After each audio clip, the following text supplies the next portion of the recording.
Muy buen día, sean bienvenidas y bienvenidos a este nuevo proyecto de Radio Alumnos. Soy Israel Julián Domínguez y tengo la oportunidad de entrevistar a dos juezas del Poder Judicial de la Federación con el tema Análisis a la reforma del Poder Judicial. Dos expertas en el tema y sobre todo pilares en la impartición de la justicia. Una conversación con la jueza Sonia Lilia Rodríguez Cetina. Bienvenida, jueza. ¿Cómo se encuentra el día de hoy? Muy bien, muy contenta de estar aquí. Agradezco la invitación, el espacio para poder platicar y hacer algunos comentarios. Muchas gracias, jueza. También bienvenida, jueza Blanca Patricia Pérez Pérez. ¿Cómo está? Muy bien, gracias por la invitación y además es un gusto estar en compañía de la jueza Sonia. Además aquí pues a disposición para contestar las preguntas. Gracias por hacer un espacio en su agenda para este podcast. Para empezar esta entrevista, estimadas juezas, quiero saber, el público quiere conocer quién es Sonia Lilia Rodríguez Cetina, quién es Blanca Patricia Pérez Pérez, por qué estas dos mujeres dedicaron toda una vida al Poder Judicial de la Federación. Ustedes que son servidoras públicas de carrera judicial, que conocen cada uno de los escalones y que hoy son juzgadoras, ¿cómo las trató el Poder Judicial de la Federación? Yo soy hija de dos obreros, soy la segunda de 4 hijos, soy la primera profesionista en la familia. Desde siempre quise ser defensora. Mi condición de familia pues es de clase baja. Quise ser defensora de mujeres, de niños, de grupos vulnerables. Estudié Derecho, también hice algunas especialidades, maestrías. Entré al Poder Judicial porque yo admiraba muchísimo a los jueces federales, a los jueces de amparo, decíamos cuando litigábamos. Y siempre decíamos, no importa, hay que prepararlo todo para cuando lleguemos al amparo. O sea, ya sabíamos que a veces iba a estar todo mal ahí, pero cuando llegáramos al amparo íbamos a encontrar una verdadera justicia. Yo litigué algunos años y los admiraba tanto que yo un día me pregunté, ¿yo no podré entrar a uno de esos cursos que están ahí pegados? Y me inscribí a un curso, no quedé. Y a la siguiente quedé y fui a los cursos, me gustaron mucho, yo sentí que aprendí muchísimo. La escuela judicial eran dos saloncitos y ahí iba yo. Entonces así fui entrando al Poder Judicial. Un día se abrió para el curso para secretarios y yo dije, bueno, pues es que ser secretario también es una cosa grandiosa. O sea, yo la verdad al principio admiraba a esos jueces de amparo y a los secretarios también los admiraba y yo dije, bueno, vamos a empezar a lo mejor, ¿qué tal que yo sí puedo? Y que me animo a hacer examen y que lo paso. Y sí pudo. Sí, hice examen y dije, no, bueno, estoy feliz. Yo me había dedicado antes a litigar en materia civil y familiar principalmente. Okay. Yo había en esas clases conocido a una maestra que era magistrada, que daba penal. Yo no tomé penal porque yo me dedicaba más a esas otras dos materias y era como optativa. Pero como me quedaba libre, dije, pues ni modo que anden vagando ahí en los pasillos, ¿verdad? Entonces dije, bueno, voy a pedir permiso. Le pedí permiso y me puso todas las trabas que pudo. Yo dije, pues ya pedí permiso, ni modo que ahora diga no. Así con esas condiciones, no voy a ir. Por supuesto que voy a ir. Terminó el curso y después hubo una invitación de esa magistrada que dijo, necesito un oficial, y la que no tenía trabajo era yo. Y dije, bueno, pues ni modo. Okay. Sí. Yo así lo pensé en ese momento, ni modo. Y ni modo, ¿por qué? Pues porque para mí también ser oficial era una persona que ya estaba más preparada en eso y además una materia que realmente yo había tenido poco contacto, pero dije, pues no voy a decir que no puedo, y menos rechazar, o sea, no fue directamente conmigo, pero menos rechazar una oferta, eso sí que no. Fui, me presenté y me dijo, bueno, está bien, ya me quedé ahí. Ahí estuve 14 años con ella. 14 años, 14 años, fui oficial, fui secretaria particular, fui secretaria, me quedé encargada, luego me fui a un juzgado porque dije, tengo que cambiar porque ya yo estoy muy habituada a esto, yo ya sé casi cómo piensa, ¿sí? Y una mujer inteligentísima. Entonces cambié y a los 2 años regresé con ella. El Poder Judicial, la segunda pregunta, ¿cómo me trató? Me enseñó que para estar ahí hay que estudiar. Yo entré estudiando por un curso que vi pegado para todos, era para todos. Sí. Eso sí, las 2 aulas eran pequeñitas, no podíamos entrar todos los que quisiéramos, pero a la siguiente sí entré y luego a la siguiente con examen entré. Me trató dándome la oportunidad de que yo escogiera la capacitación que yo quisiera y pudiera hacer. Había mucho trabajo, sí había mucho trabajo. Nos preparamos al calor del trabajo. Cuando yo entré, yo sentía que todo el mundo corría y yo estorbaba, ¿sí?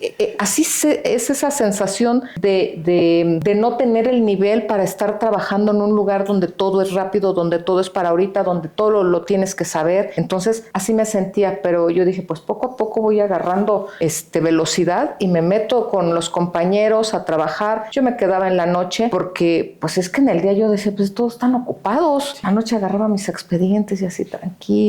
El Poder Judicial da la oportunidad a todas las personas. Yo no conocía a nadie. Yo no tengo familiares que sean influyentes. Lo repito, vengo de una familia y una condición humilde. Estudié en escuelas públicas y un día dijeron, el que quiera venir, venga, en un aula. Y yo, que era la oyente, dije, a ver cuánto me soporta la magistrada, porque pues ella era exigente. Yo no tenía experiencia en materia penal, pero ahí estuve 14 años. Esa fue mi historia de entrada. Gracias, jueza. La verdad es algo muy, muy emocionante y muy conmovedor, y sobre todo que hoy una juzgadora diga, asevere que el Poder Judicial da la oportunidad para todos, es impresionante. Misma pregunta, jueza, la escuchamos. En principio, soy regiomontana, estudié en la Universidad Autónoma de Nuevo León, también una escuela pública. En mi alma mater es la escuela donde estudiaron mis hermanos, todos son ingenieros. Antes de que yo estudiara Derecho en mi casa, nadie había estudiado Derecho.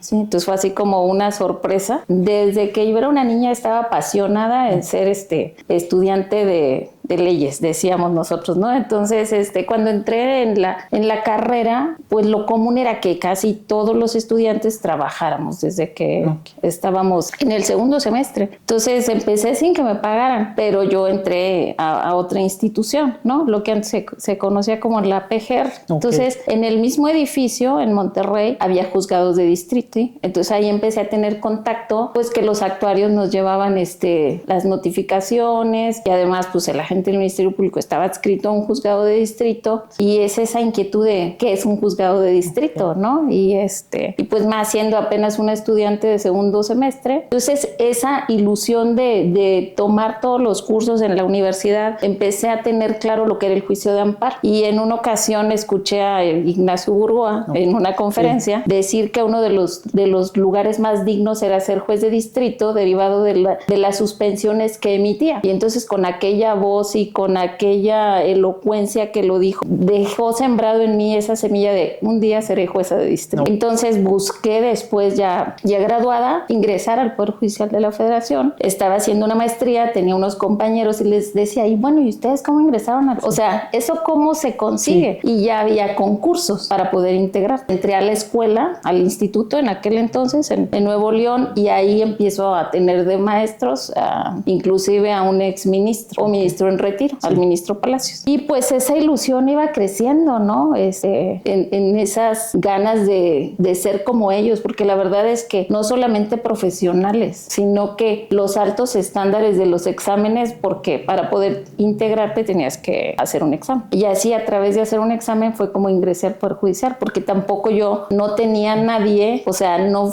conozco a nadie, de hecho, no tengo ningún familiar, no entré así, y pues me ha dado muchas satisfacciones. Tenemos dos historias muy breves, porque así lo amerita este podcast, para comenzar, donde el Poder Judicial es para todos. Por eso existe o existió una carrera judicial que pueden ingresar cualquier persona cumpliendo los requisitos y así poder ir avanzando. La siguiente pregunta, ahora sí, para entrar al estudio de fondo, como dicen las juzgadoras, como dicen los juzgadores, para encontrar el hilo negro de la reforma al Poder Judicial. Ustedes como juzgadoras, ¿qué opinan de esta reforma al Poder Judicial? ¿Atiende a una reestructuración genuina a las carencias que pudieran existir porque todas las instituciones públicas pudieran tener y que pueden ser perfectibles? ¿O qué sucede? ¿Qué sucedió? ¿Cuál fue el contexto? Adelante, jueza Sonia. Sonia. Este tipo de juzgadores constitucionales como nosotros somos incómodos. Somos incómodos porque no estamos pensando en quiénes son las partes, quiénes son, en qué tienen, qué me van a aportar, qué me van a dar, quién viene a verme. Para nada, desde luego que no. De hecho, está en materia penal, está prohibido ver a una de las partes sin que esté presente la otra. Siempre estarán. Y normalmente uno se mantiene alejado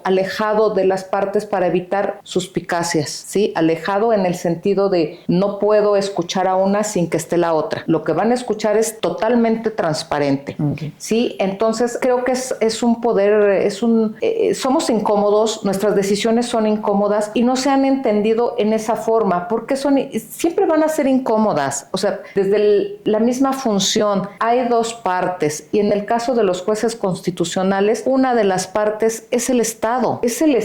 Entonces, eso es totalmente admirable y también detestable. Admirable en el sentido de hay una institución, hay un juez que se atrevió a decirle alto a otra autoridad. Puede ser una autoridad de muy altas esferas, de medias o de bajas, de lo que quieras. Esa autoridad. También es detestable el que ese juez, que nadie conoce, que nadie ve porque no somos populares, nosotros no salimos a las calles a decir, ni estamos en la televisión, en las cámaras, no, para nada, nadie nos conoce. Que haya alguien que se atreva a decirle a la autoridad, estás mal, corrígelo. Pero esa es nuestra función. O sea, para eso fue creado los juzgadores, el Poder Judicial de la Federación, como un contrapeso. Ahora, ¿qué es lo que sucede? Justamente por esto no agrada, no cae bien a las autoridades, porque les dice, vuélvelo a hacer, esto está mal, tienes que ajustarte a los parámetros de la protección de los derechos, no puede haber cierto abuso, debes de ajustarte. Entonces, esto es lo que cae mal, desde luego. Se empieza a gestar un discurso de odio. Todo lo que pasa es culpa de los jueces. Yo digo, bueno, pues si tenemos tanto poder, si nos quitan el día que nos quiten, se acabó todo. Se acabó la contaminación, se acabó, o sea, desde cosas así, ¿no? Sí. O sea, porque a ese absurdo se llega con el discurso que se fue gestando desde hace muchos años, 6 años, y ¿qué pasa después? Bueno, se empieza a decir, tienen privilegios, son corruptos, hay nepotismo, y nada de esto es cierto. Y no obstante, se tomaron las medidas necesarias. Tiempo antes salieron acuerdos, se reformó la ley, salieron algunas normas de carrera judicial que dijeron, a ver, si tienes familiares, tienes que reportarlos. No puedes tener un familiar en el órgano, no puedes, y así muchas reglas, que se hace un reporte cada 6 meses. Se limitó esa situación. En cuestión de corrupción, ahora sí, como dicen, pon pruebas, exhibe las pruebas y di quiénes son y que se vayan, ¿sí? Porque tampoco vamos a solapar a alguien que no tenga la ética necesaria para estar en el lugar. Pero no es eso. Se crea esta reforma que en realidad lo que busca es cooptar a uno de los poderes, uno de los poderes que faltaba. ¿Para qué? Pues para tener el dominio completo. Esa división de poderes que como Estado nos ha caracterizado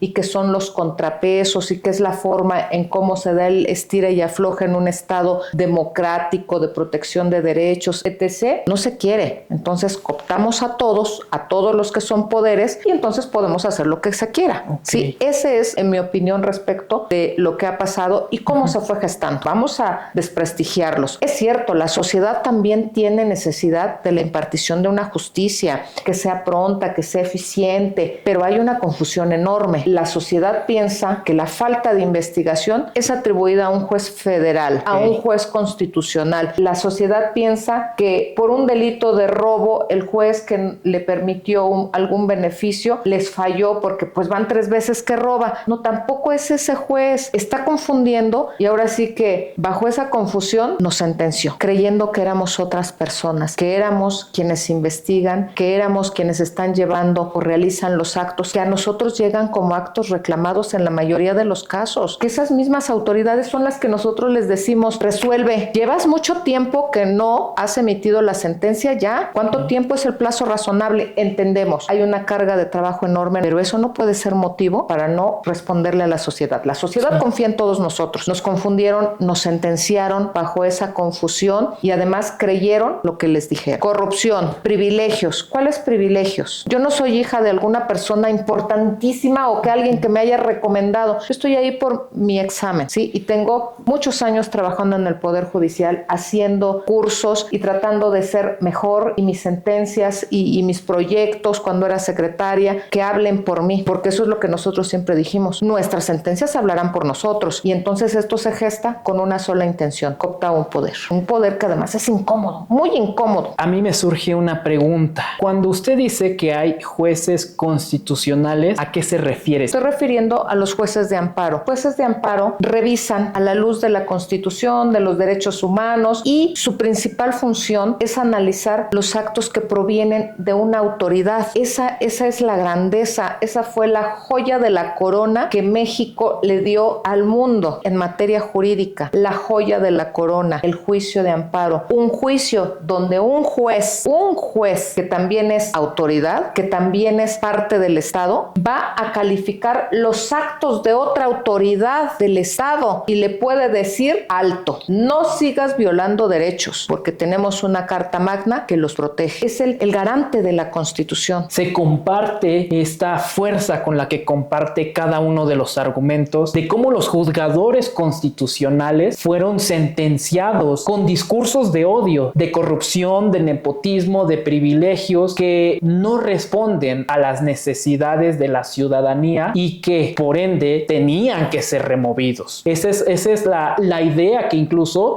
yo he escuchado en la televisión, en cada uno de nuestros compañeros, de la ciudadanía, de la población. Sí, los jueces del Poder Judicial de la Federación deben ser removidos, no cumplen, pero son catalogados de manera errónea, no son sus funciones. Gracias, jueza Sonia. Adelante, jueza Blanca. El hecho de que una autoridad revise, como en el caso del juez de distrito, que tiene las facultades, porque esas se las confiere la propia Constitución, o sea, bajo esa premisa, es que revisa los actos de autoridad. La normativa así lo marca. Entonces, evidentemente eso incomoda, pero no es una cuestión que salga de las propias, de lo establecido en la Constitución, ¿no? Pues evidentemente la manera de cooptar este poder es tomando el mismo, diciendo que es un poder que hay que reformarlo ante las cuestiones de nepotismo y de corrupción, porque derivado de la reforma de 2021 y donde nos exige que nosotros tenemos que cumplir con un padrón de relaciones familiares. Todos los servidores públicos del Poder Judicial de la Federación lo rendimos en mayo y en noviembre de cada año. Pero no solo esto, para que nosotros podamos contratar a una persona y se integre a tu órgano jurisdiccional, en caso de que tuviera un familiar dentro del Poder Judicial de la Federación que fuera titular, tú tienes que solicitar una determinación a un comité de integridad. Si no, no lo puedes hacer, y además no puedes contratar a nadie en un órgano jurisdiccional donde ya tiene un familiar. De entrada, eso pues evidentemente rompe con este discurso que nosotros estamos en un 90%, lo he llegado a escuchar, de nepotismo.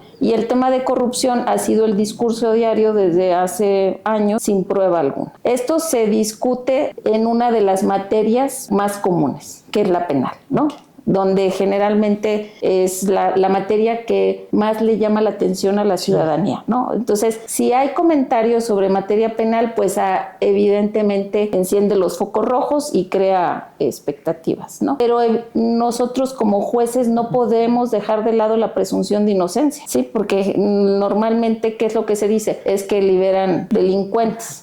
Pero no podemos nosotros dejar de lado una cuestión que la propia Constitución establece. Ya no es como el procedimiento anterior. La materia penal ha evolucionado y se rige bajo el principio de presunción de inocencia. Eso tiene que prevalecer, y los jueces de distrito tienen que, no solamente cuando son jueces de proceso, sino también cuando son jueces de amparo. Eso no lo pueden dejar de lado. Entonces, jueza Blanca Patricia, los jueces constitucionales, los jueces del Poder Judicial no son inventados, no sacan sus funciones de la manga. No es que ellos improvisen y decidan un día emitir determinaciones fuera de la norma, sino que no solamente la Constitución. Nosotros seguimos la Constitución, los tratados internacionales, los derechos humanos, de ahí es donde nosotros estamos obligados a atenderlos. Sí, no podemos decir, bueno, aunque nos estamos dando cuenta que hay una transgresión a un tratado, a los mismos derechos humanos que la propia Constitución establece y los principios que regula el propio artículo primero constitucional, o sea, tenemos que atenderlos, no podemos soslayarlos. Una duda duda que a mí me resalta y que hoy tengo la oportunidad de presentársela a una jueza, esta reforma al Poder Judicial es un capricho del Poder Ejecutivo. Ya nos adelantaba que pudiera captar y controlar a estos jueces incómodos, pero es un capricho, es una forma de poner un poder sobre el otro. Se violan los principios de contrapesos del Poder Ejecutivo, Poder Legislativo, Poder Judicial. ¿Qué opina? Una reforma propuesta el 5 de febrero de 2024 por el presidente en ese momento, que todos sabemos que está vinculado directamente con el partido oficialista. ¿Cómo fue el trámite a través del cual se consiguió esta reforma? También es conocido de todos, que fue de manera rápida, es decir, en la Cámara de Diputados no lo podemos hacer aquí, bueno, nos vamos a una sede alterna sin que haya una forma de poder verificar que quienes participaron en esas decisiones sí eran los diputados que estaban ya facultados para realizarlo. Todas estas vicios de forma que todos conocemos que existieron. Después, cuando en el Senado también vimos, todos fuimos testigos de lo que ocurrió con Yunes, y después cómo fueron aprobadas en congresos estatales donde de manera inmediata. Eso no es posible. Cuando nosotros estudiamos Derecho Constitucional, era pensar que iba a dar la vuelta a los 32 estados, era partir de la premisa de un análisis profundo y real de lo que se estaba proponiendo. O sea, es una reforma que viene a trastocar todo el Poder Judicial de la Federación, sino también el impacto que esto tiene en los juicios de amparo que conocen los jueces federales. Porque jueces de carrera judicial, a través de rigurosos concursos de oposición que fuimos nosotras vencedoras en nuestros respectivos momentos, ahora simplemente con 5 cartas de vecinos se inscribieron a los distintos comités del Poder Legislativo y del Poder Ejecutivo, porque el Poder Judicial tuvo más estricto control de cómo van a ser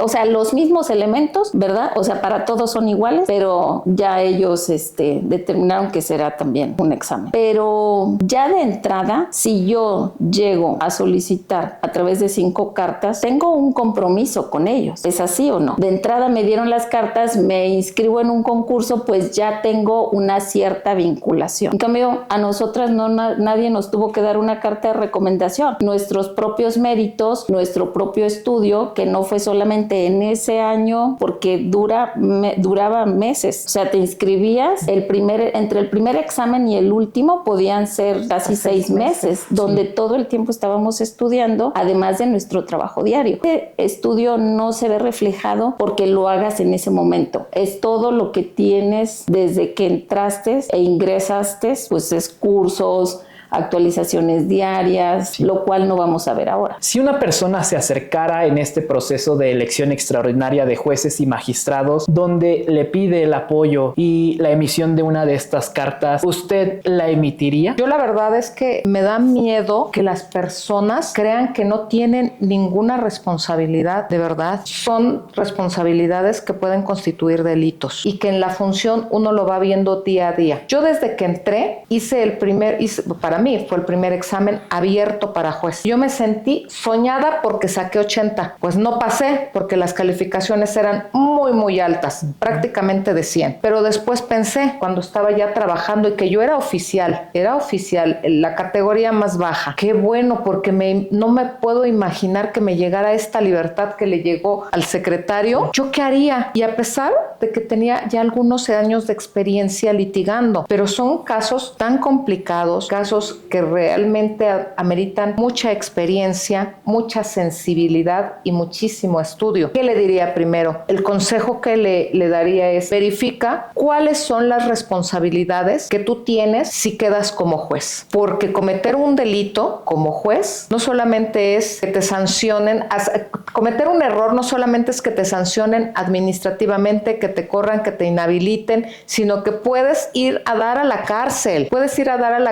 Y ahora con el Tribunal de Disciplina, peor, hasta con tu patrimonio. Le preguntaría: ¿tú tienes una casa? Sí. ¿Es tuya? Sí. ¿Y ya sabes cuál es la responsabilidad si llegas a cometer un error? Porque todos los días estamos en la tablita del error, ¿sí? Porque los asuntos que llegan son de alta complejidad. Y de verdad no es que eso sorprende. ¿Cómo tratan con tanto desprecio la experiencia experiencia. La experiencia es lo que nos permite no cometer tantos errores en los asuntos que llegan, librarnos del delito, porque es cierto, uno no se equivoca porque quiere, pero sí necesita experiencia, necesita conocimientos y necesita estar libre de cualquier otro tipo de cosas. Y yo le preguntaría, ¿te sientes con la suficiente capacidad para hacerlo? Y no porque no la tenga, sino justamente porque puede estar en riesgo hasta su libertad. Hasta su libertad. Eso fue una de las preocupaciones enormes que tuve con mi primer nombramiento. Mi primer nombramiento me asignaron un asunto fiscal. Cuando yo lloraba, así como,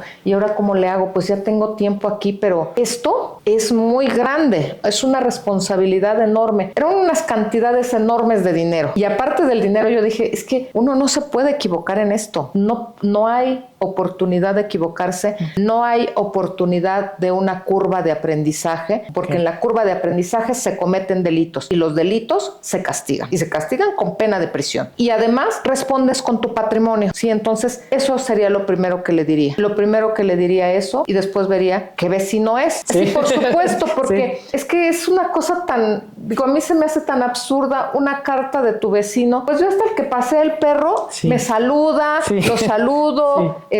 A veces me dice que si le regalo tantita agua para limpiar, y yo lo hago. ¿Por qué? Pues porque no sé de qué casa será, pero entiendo que es mi vecino si pasa todos los días con su perro. Pero imagínate, casi es una carta así al aire. Y si lo conozco, sí le diría eso. Verifica cuáles son las sanciones. Verifica que no es solamente venirte a parar y decir, culpable. No. Te ves inocente. Sí. No es eso, no es eso. Sí. De verdad que no es eso. Y duele mucho que no se valore la experiencia, que se desprecie esa experiencia y que hayan tirado a la basura toda la capacitación, porque son años de capacitación. También hay comentarios pues de los ciudadanos donde dicen, pues si elegir a los jueces, a los magistrados, personas tan especializadas en asuntos, deje usted de las cantidades económicas, del patrimonio, de la libertad que se juega, que se está tratando de resolver sobre una persona, que si es culpable, si es inocente. También dicen pues que entonces los médicos que operan a corazón abierto o aquellos pilotos que hacen vuelos comerciales, pues que pudieran también elegirse democráticamente. ¿Es esto correcto? ¿Es esto válido? ¿Es esto congruente que la justicia se democratice a través de elección de jueces y magistrados? En mi opinión, no. En mi caso, a través de una tómbola que sí fue bastante humillante, porque soy vencedora de un concurso de jueces especializado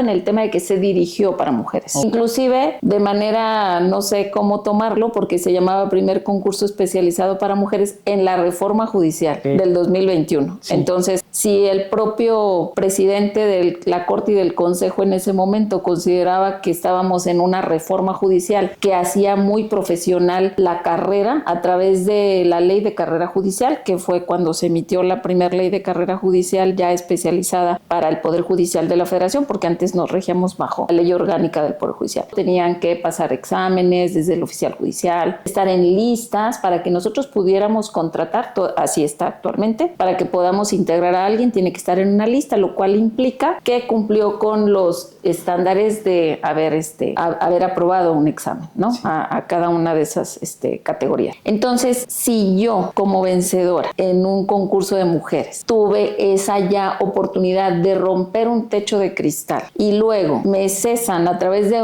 salir en una tómbola en número non, y tomé la decisión completamente consciente de esto, de declinar para no aparecer en una boleta, porque el lugar que nosotros como jueces actualmente tenemos es a través de nuestros méritos, donde no hay una vinculación con grupo alguno, sino contigo mismo, ¿no? Con lo que tú tienes y con tu expertise, ¿no? Y entonces no estoy de acuerdo en que se elijan por voto popular. Tan es así que decliné. Entonces, para mí, esto es una forma de control de parte de los otros poderes hacia el Poder Judicial de la Federación. Gracias. Jueza Sonia, ¿usted declinó para aparecer en la boleta de las siguientes elecciones? Sí, también se me hizo la tómbola un acto humillante, un acto aberrante y de la barbarie. ¿Cómo es posible que a todas esas personas que somos juzgadoras y que se nos asignó un número, se metiera en la tómbola y se dijera, pues pares y nones, y aparte se caen las bolitas y mucha risa, se levantan y las volvemos a acomodar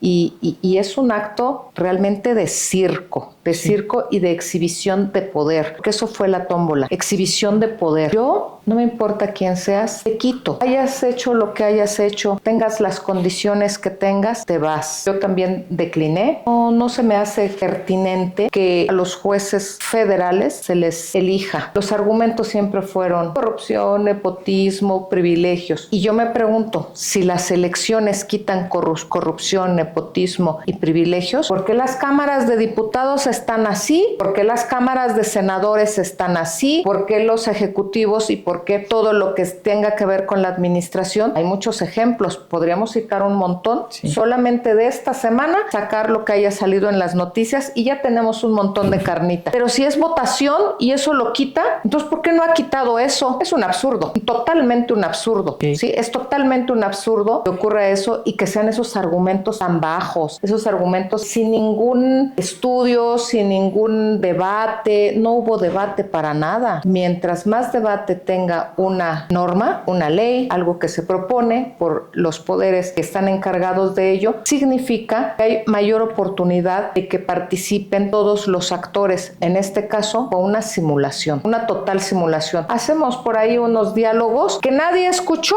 porque hasta el micrófono y el sonido le quitaron a los jueces y lo recordarán. Sí, de hecho a mí una de las experiencias que tuve en estos diálogos, en el último que se realizó a finales de julio en la Ciudad de México, nosotros estábamos afuera de manera de apoyo a los que iban a ingresar y llevaba yo un traje, pero traía una playera que era evidente que era integrante del Poder Judicial. Entonces nos dijeron, ¿no?, que sí iban a dejar entrar a las juezas que están ahí porque habíamos otras compañeras. Llegamos ciertamente hasta el área previa antes de ingresar ya al salón donde estaba haciendo la discusión y no me permitieron entrar porque traía una camiseta que era en apoyo del Poder Judicial de la Federación y no decía nada malo, solamente decía, nosotros estamos defendiendo, para defender tus derechos, nos estamos defendiendo. O sea, no tenía ninguna ofensa. Eso puede ser considerado como un diálogo, eso es democracia, eso es incluyente. Que me hubieran negado el ingreso al salón donde estaba llevándose a cabo la discusión y me lo dijeron enfrente de mí. Entonces el diálogo siempre tiene que ser con respeto, escuchar al otro. Podemos no tener la misma opinión, pero te voy a escuchar. Muy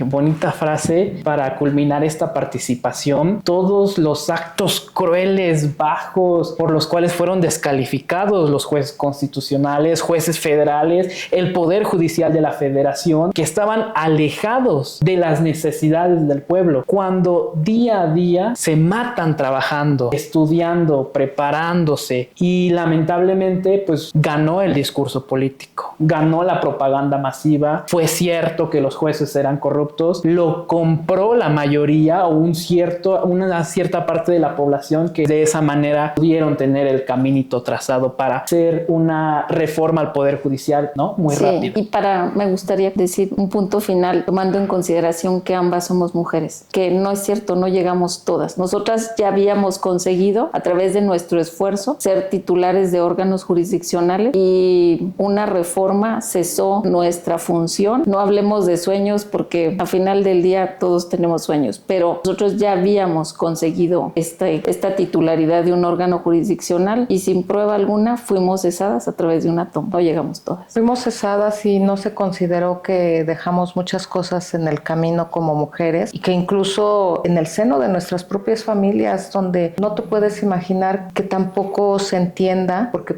eso es lo que hay en la sociedad, que tengas un sueño como mujer. Yo tengo un hijo y a mí incluso me dijeron, dejaste a tu hijo por dinero. No dejé a mi hijo por dinero. Nunca lo he dejado ni lo dejaré. Estamos a la distancia, siempre juntos, porque es mi hijo y él siempre contará conmigo. Pero ese tipo de tratos recibimos las mujeres que decidimos dedicar la vida a algo. No hay comprensión de nuestra misma sociedad y no obstante, todo eso se destruyó. Son argumentos válidos, humanos, y estamos a la espera manera de que pueda haber un cambio a la reforma. También extinguió a los órganos constitucionalmente autónomos. Estas instituciones que incluso se le puede decir que son el cuarto poder aquí en México, que vigilan las funciones emergentes, que son de vital importancia hasta el momento, desde su perspectiva, porque déjenme compartirles, querido público, este momento es impactante. Se siente la fuerza de las juzgadoras en el aspecto académico, en el aspecto humano, que comparten estas vivencias de cómo se implementó la reforma. ¿Qué opina usted, jueza Sonia? Este es la continuación del plan que se tiene de destrucción y de cooptar aquellos poderes. Es cierto, a estos órganos autónomos se les considera también como parte fundamental del Estado. La información es importantísima y también es muy incómoda. El INAI en especial es muy incómodo. ¿Por qué? Porque obliga a entregar la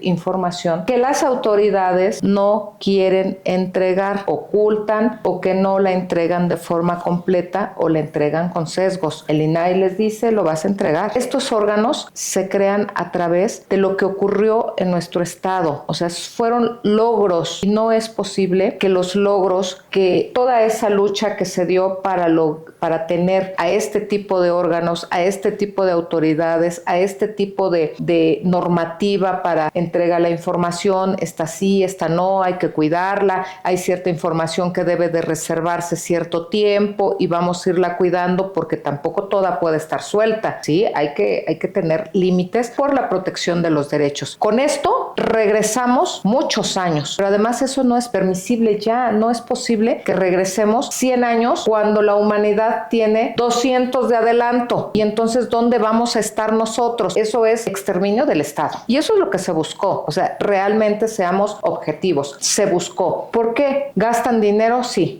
gastan como todas las instituciones, pero ¿qué es lo que se ha hecho? Destruyo una institución, pero no construyo otra y entonces lo único que tengo son ruinas. Ok, la destruyo porque no sirve. Todas tienen defectos porque desgraciadamente se están construyendo al calor de la exigencia de los derechos en cada momento y estos cambian y el derecho actualmente está cambiando de una forma impresionante. Va más rápido de lo que nosotros podemos pensar. El quedarnos atrás, el destruir instituciones, el acabar con esas instituciones que son contrapesos de poder, lo único que está dejando es un Estado en ruinas. Bueno, ya no le voy a decir de derecho, simplemente un Estado en ruinas. Tomando en cuenta que los derechos son progresivos, no lo vemos con la destrucción de las instituciones autónomas que además se absorben por el Ejecutivo, es para el control de las mismas. Y esto es porque son incómodas, igual que el Poder Judicial y al partido oficialista, que es el Poder Ejecutivo, y tiene el control del Poder Legislativo. Solo faltaba el Poder Judicial y los órganos autónomos. Y entonces, pues, ¿qué hago? Los destruyo, los incorporo conmigo y así ya no tengo quien me cause alguna preocupación en mi toma de decisiones. Nadie me cuestiona. Pero juzgadores solicitaron el auxilio internacional. ¿Ustedes qué conocen de este proceso, de esta demanda? ¿Hay un futuro esperanzador? No hablemos de mañana, de un año, de 2 años, porque hay procesos, hay tiempos para esta magnitud de este tipo de procesos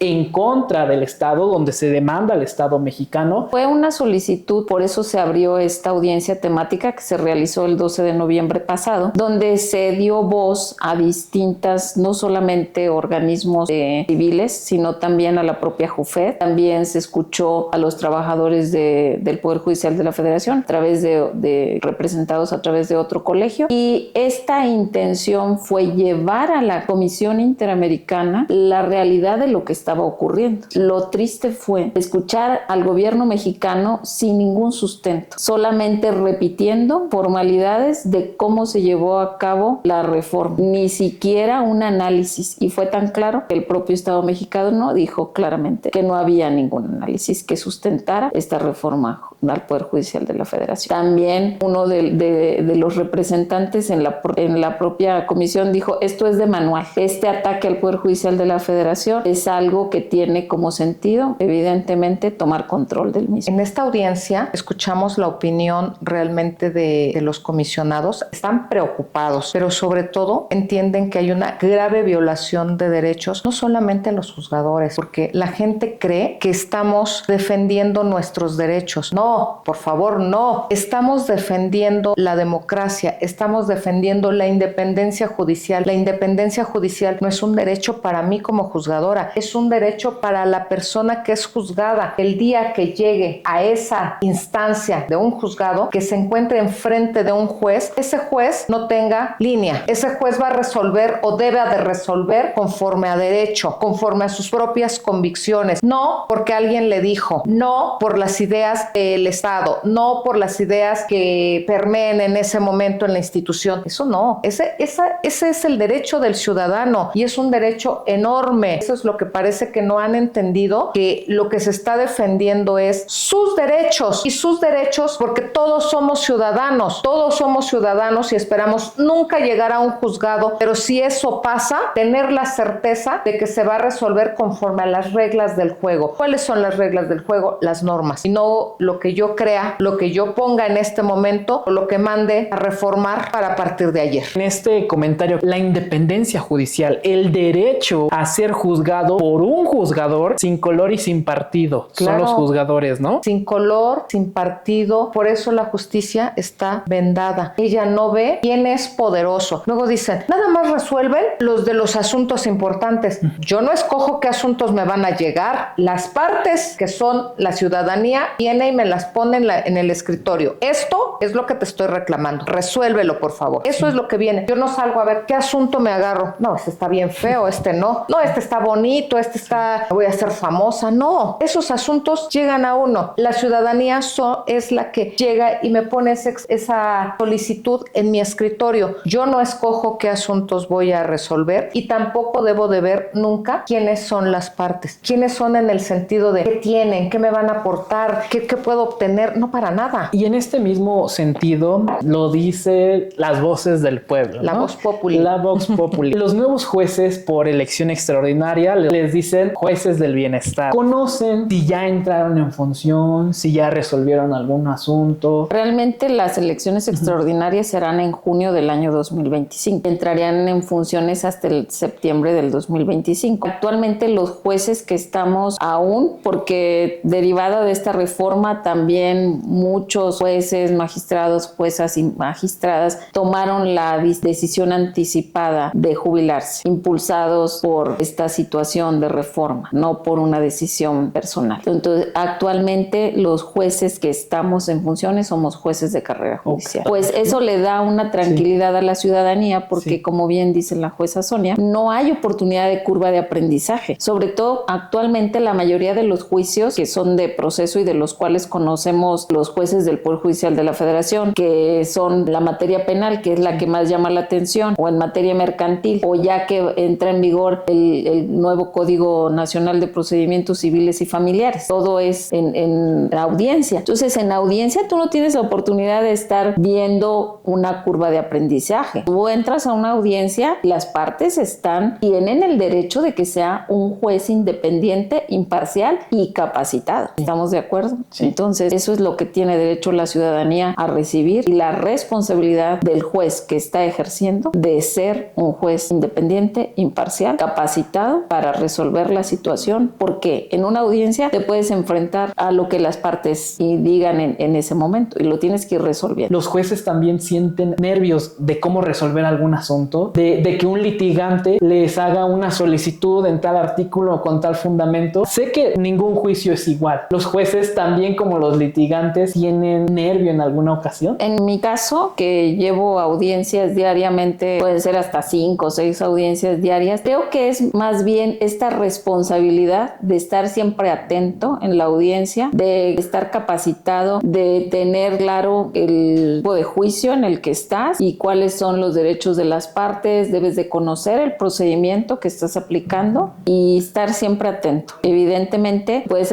enfrentar a solicitudes, pueden ser la primera ocasión que alguien la haga, pero estás capacitado para resolver, porque lo tienes que hacer en ese momento. Sí, muy demandante la labor. Yo creo que nunca dejas de sentir el estrés, la presión de estar enfrente, la obligación de hacerle frente profesionalmente a estar sentado en el escritorio de enfrente. Aunque sea una audiencia pequeña, han pasado de cosas hasta que se nos desmaya desmaya el sentenciado o le dio un ataque epiléptico y no tenemos médico, ya también nos tembló, ¿qué hacemos? Yo soy la primera que corro o le decreto el receso, o sea, nos pasan cosas de todo, ¿sí? Entonces nunca dejas de tener ese estrés y ese estrés que te va preparando para decir cuando pasas la puerta, vengo a lo que sea, porque puede ser que llegues, tienes programada la audiencia más sencilla y en ese momento la persona te dice que le han torturado, que ha pasado esto, que pasa. Entonces debes de estar preparado y siempre atento a escuchar cada palabra que te dice, porque de ahí también puedes tomar cosas que son relevantes, tus derechos. A veces te dicen, sí, tuve un correctivo disciplinario porque me robé unos tenis, pero los quería para mi hija. ¿Cuántos años tiene tu hija? 3 años. 3 años. Perspectiva de género, interés superior del menor. Y entonces ya vas haciendo una lista. O sea, realmente te debe de importar todo. No es que ya no te importe que se robó los tenis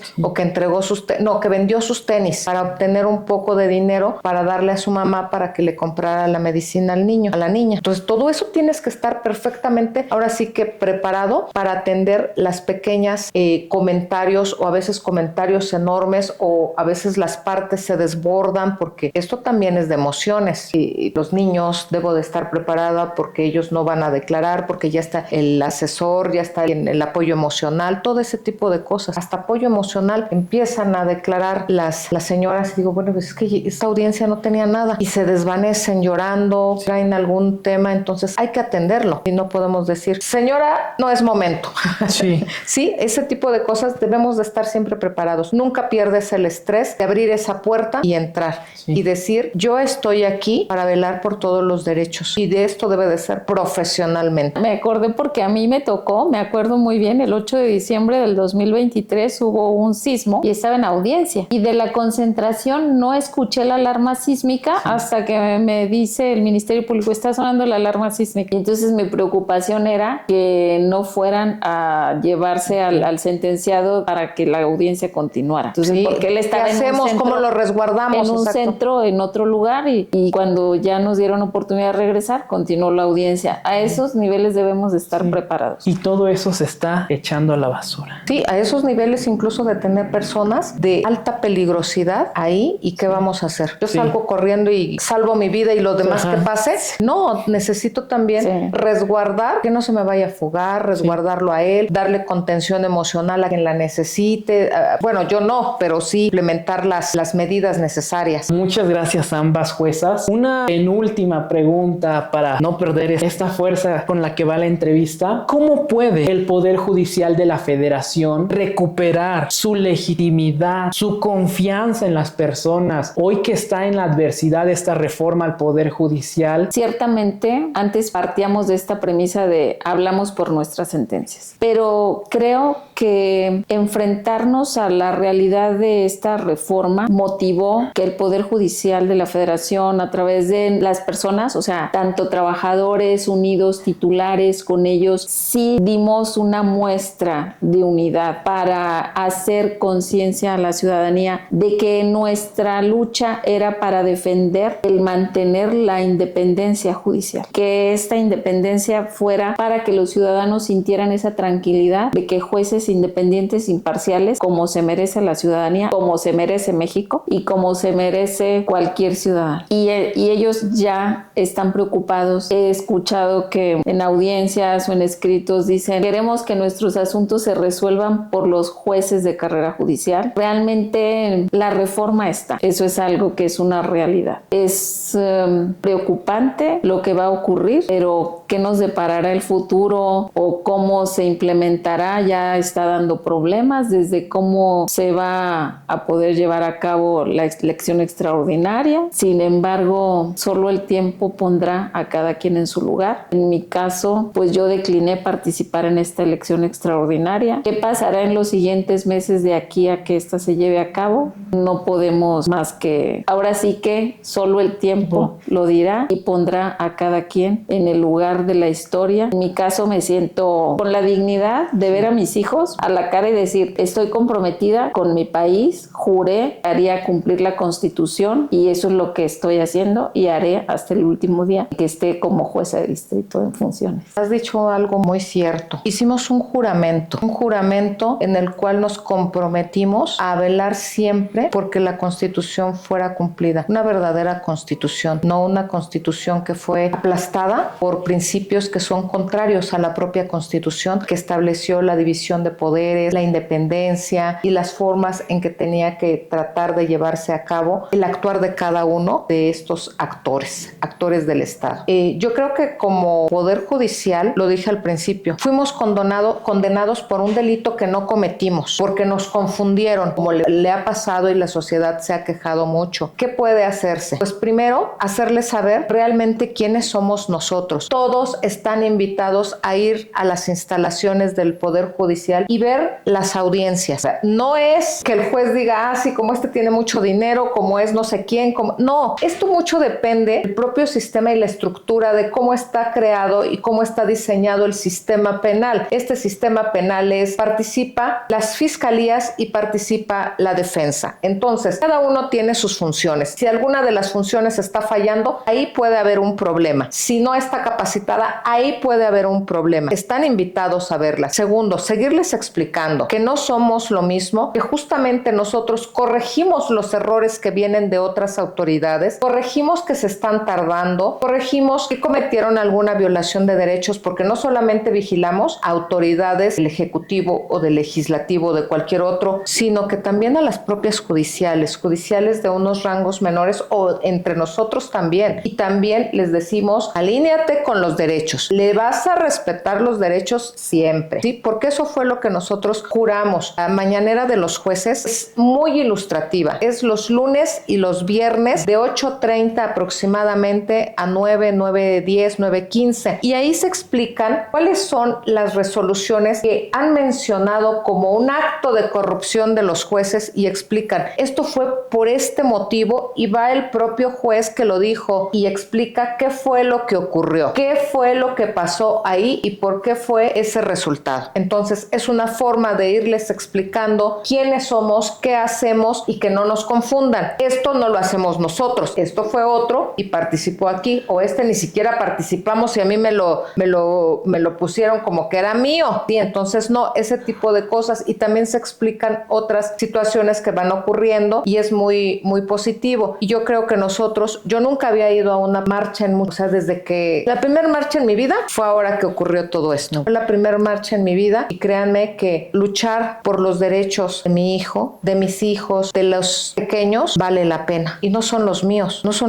Sinceramente, yo no me paraba ahí por decir, yo quiero seguir siendo jueza. No, quiero que mi hijo viva libre. Quiero que mi hijo viva en un país democrático porque amo a mi país y me gustaría que fuera democrático. A lo mejor yo no lo veré, quién sabe, yo creo que sí. También está la consulta popular. ¿Es posible que a través de una consulta se pueda revertir? Sí, jurídicamente es posible. También tenemos el asunto internacional. La relatora de Naciones Unidas, el comisionado de la Comisión Interamericana de Derechos Humanos dio la razón. Sí. Dijo, hay una violación evidente de derechos humanos, hay una violación de derechos que va en contra de los estados democráticos. Esto es de manual, esto no puede ser. Estos despidos masivos de jueces son típicos de los estados autoritarios que quieren cooptar todos los estados. O sea, realmente hay un reconocimiento internacional y yo creo que también nacional de que esto es algo violatorio. Simplemente hay que tratar de echarle marcha atrás. Sí. O de plano, irnos por otra reforma que haga lo que esta no hizo. O sea, una reforma integral. Vete a las fiscalías, vete a la investigación, vete a víctimas, a muchos lugares que están abandonados. Por supuesto, también entra el Poder Judicial para mejorarlo, no para destruirlo. Última pregunta ahora. ¿Qué legado deja la jueza Sonia Lilia en su lugar de trabajo dentro del Poder Judicial? He dejado mucho trabajo que hice con amor y no me arrepiento, con mucho amor, porque además me preparé mucho para poder hacer frente a muchos asuntos que ni idea tenía cómo teníamos que hacerlos. Tengo la frente muy en alto. Todo lo que he trabajado lo hice con honestidad. No hay nada que se me pueda reprochar en ese sentido. Y trabajar con profesionalismo, con un método para tratar de evitar errores y estar siempre tratando de innovar para que todo esté mejor, para evitar los errores, porque como lo dije, el cometer un error puede constituir un delito, está de por medio mi libertad. Creo que ese es el legado, y también enseñarles a todos mis colaboradores, primero, que son un equipo, que todos somos seres humanos, que yo los quiero y que les enseñaré lo poco, lo mucho que yo sepa, y que en mí pueden confiar para que yo les dé una opinión jurídica de lo que estamos haciendo, trabajar en equipo e incentivarlos a que estudien, porque también va en riesgo su libertad. Jueza Blanca Patricia, ¿cuál es el legado que usted deja en el Poder Judicial? Dejo con mis colaboradores, pues creo que mucho compromiso, mucha pasión al hacer el trabajo, puertas abiertas. Desde que soy titular, la puerta de mi oficina siempre está abierta para escuchar a todos. Soy la directora de la orquesta, así me toca, pero es tan valioso el oficial de mantenimiento como el secretario, como la jueza. Hacer este trabajo con una entrega, con un profesionalismo, estar todo el tiempo capacitándose y sobre todo entender que nosotros impartimos justicia para personas, que no son los expedientes solo un número, solo un expediente más, que si impactamos en la vida de otros, que cada caso hay que verse con mucho cuidado. Entonces, sobre todo que somos personas, somos parte de un equipo de trabajo y que trabajar escuchándonos unos a otros siempre es valioso. Muchísimas gracias a ambas por acompañarme, por compartir no solo su conocimiento, su experiencia, sino esta calidez humana como personas civiles, juzgadores, amigos, amigas, y sobre todo por toda la entrega, toda la dedicación, el dejar a un lado todas sus actividades por estudiar, por prepararse, por, como usted muy bien lo dice, porque llegan los expedientes, no es un expediente más, no son hojas más,